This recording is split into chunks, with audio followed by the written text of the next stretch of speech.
Two priests on the patio, pull up a chair and watch the show. If there's anything you want to know, just ask. Two priests on the patio, yeah. Hello, welcome back to Two Priests on the Patio. My name is Jeff Ward, and I am the priest at St. Cuthbert's Anglican Church in Southeast Oakville. And I'm Sue Ann Ward. I'm the priest at Grace Anglican Church in Waterdown. We're continuing our summer series talking about how to use the Bible. And this week we're going to focus on the four Gospels. And we're going to focus on those Gospels from the perspective of, well, what we talked about, maybe hopefully you saw a few episodes ago when we were talking about Peter Enns and how he describes how the Bible works, that it is not a rule book, but instead is a book that helps us from a wisdom perspective to pursue our journeys of faith.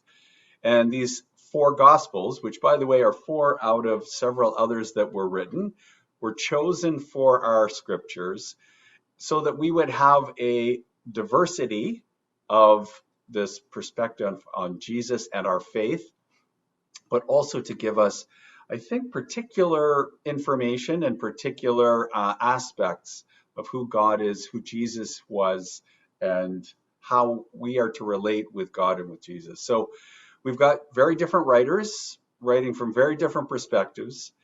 It's obvious that they're still writing from an ancient perspective, although some were more modern for their day than others. Matthew, for instance, writes about the genealogy, how Jesus is connected all throughout humanity and the history of the Jewish people. John doesn't care about that at all. And Luke writes, although the birth narrative, a very different one. So that's what we're going to talk about today. Mm-hmm. So we've talked about how in our Hebrew scriptures, things changed over time, and that, for example, laws in Exodus change by the time the writer of Deuteronomy writes, and then they change again by the time the writer of Chronicles writes.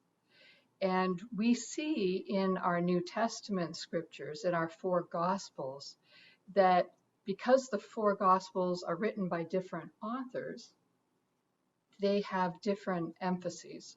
They shape the Gospel story, the story of Jesus, in unique ways because they're unique people. And so we can assume that that is also happening back in our Hebrew scriptures. The Gospels are beautiful, wonderful documents, but they are so different, as Jeff said. We have the Gospel of Mark, which we believe was written first. It's quite a short gospel. It portrays Jesus as the suffering servant. And it is used, we believe, as a source for both Matthew and Luke's Gospels. Most scholars think that they directly took some of the passages from Mark's Gospel into their own, along with some sayings from a source that's referred to as Q, and then that they each also had their own individual material that they incorporated into their Gospels. And then John's Gospel is a whole different kettle of fish. And what we have, I think, so I like to look at the Gospel sort of this way. Mark's Gospel gives us sort of a very brief story narrative about Jesus's life, his ministry, and then his death. But there's not a lot of detail in many of those aspects. For instance, he doesn't give us a birth narrative at all. Jesus suddenly just shows up and he's doing stuff. Whereas with Matthew, we get a very weird, in my opinion, genealogy to try to demonstrate who Jesus is and that he is the Messiah that had been prophesied about for hundreds or thousands of years. And then we have Luke, who gives us, in my opinion, my favorite birth story, the one we use every Christmas because it's the lovely story of how Jesus is born in the stable and Mary and Joseph had no place to go, etc., etc. Most people who are not even Christian followers know that story because it is such a popular story. But then we have John, as Sue Ann said, who seems to not be concerned at all about those things and much more concerned about the fact that Jesus is the Son of God.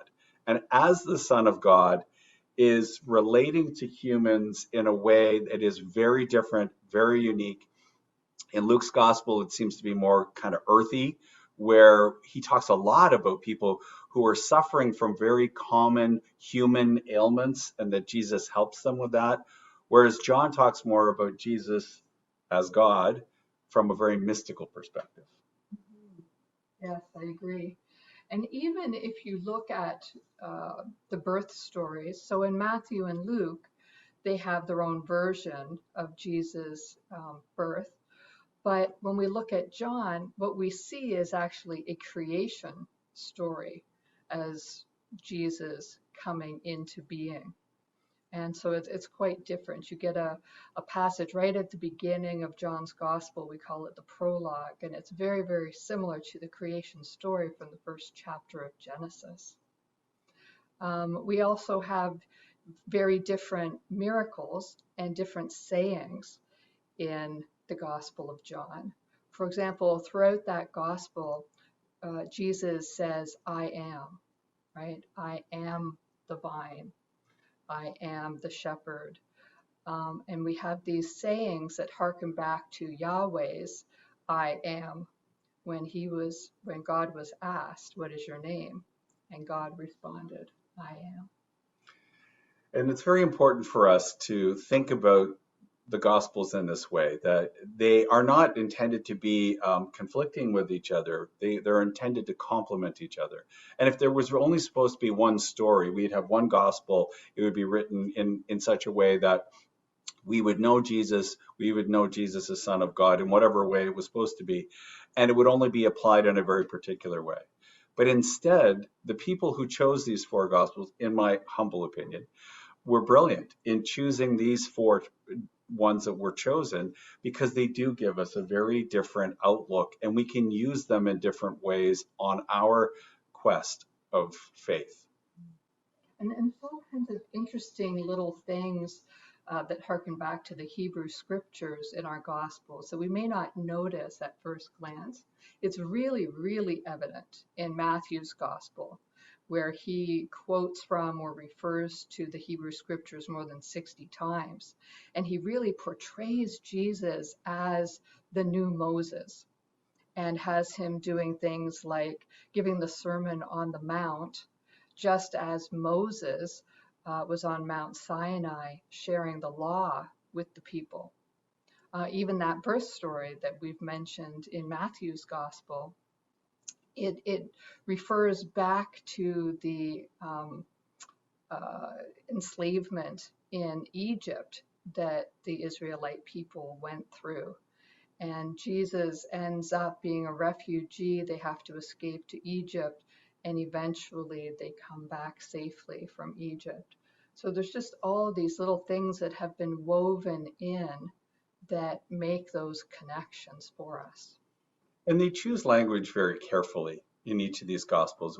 It would be easy for us to think that they just sort of wrote a bunch of stuff down and that's what they presented to us. But it's very carefully crafted, each one. And even though there are differences, there's also similarities. So Sue Ann talked about the Sermon on the Mount, which we get from Matthew's Gospel. We get a very similar story, but it's portrayed differently in Luke. We call it the Sermon on the Plain because it's not actually up on the mountain. And we get this sort of speaking from Jesus from the boat in John's Gospel. But we have these the stories of Jesus with these crowds, and much of the messaging is very similar. And even as we read about the fishes and loaves stories, for instance, between Matthew and Luke, we get similarities but differences. And it could just be people wanting to, or remembering things rather, from a different perspective. But they're also trying to communicate differently. As Sue Ann was saying, Matthew's thinking is different than Luke's.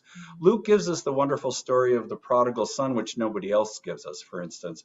And that story is an encapsulation. It's a narrative that isn't a real true story, but it captures so many elements as a parable of Jesus's teaching and our relationship with God that is so important for us to know. And it's important to remember that they're also speaking to different audiences.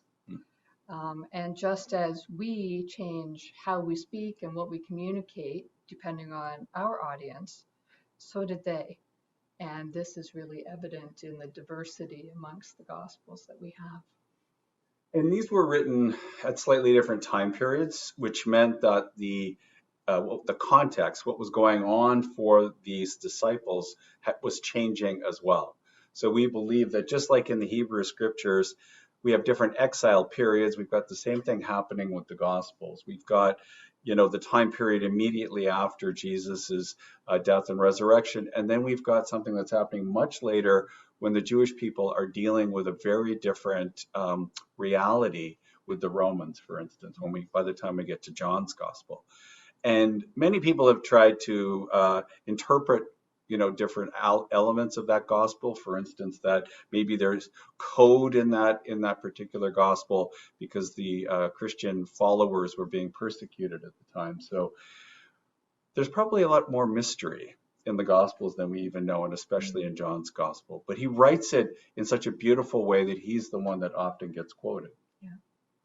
And again, these 4 Gospels make it clear to us that we're not being taught in black and white, this is what you should believe, this is what you should think, this is what your faith should be about. We are being presented with sacred documents that invite us in to wrestle with them, to enjoy them, to debate with them and with each other about them, and thus to grow in our relationship with God, and thus to learn to love God more deeply. Fortunately for us, there is some common threads between the Gospels. And so one of the main threads for us is Jesus reminding us that just like God, we are here to love our neighbors, right? To love our neighbors as ourselves. That is something that gets repeated through the Gospels. So there are common threads for us. There are things for us to latch onto that we believe were the important teachings of Jesus, regardless of who was writing the Gospel, regardless of the time, which are things that we can apply in our own lives now too. Mm-hmm. So next week, we're going to be sticking with Jesus, but instead of looking more overarchingly at the 4 Gospels as we've done today, we're going to zoom in on Jesus as a wisdom teacher and look at some of his specific teachings in that way. So for now, please continue to take care of each other. Please stay safe and get vaccinated. Lots of love from us to you and love from Lucy too. May God bless you. Amen.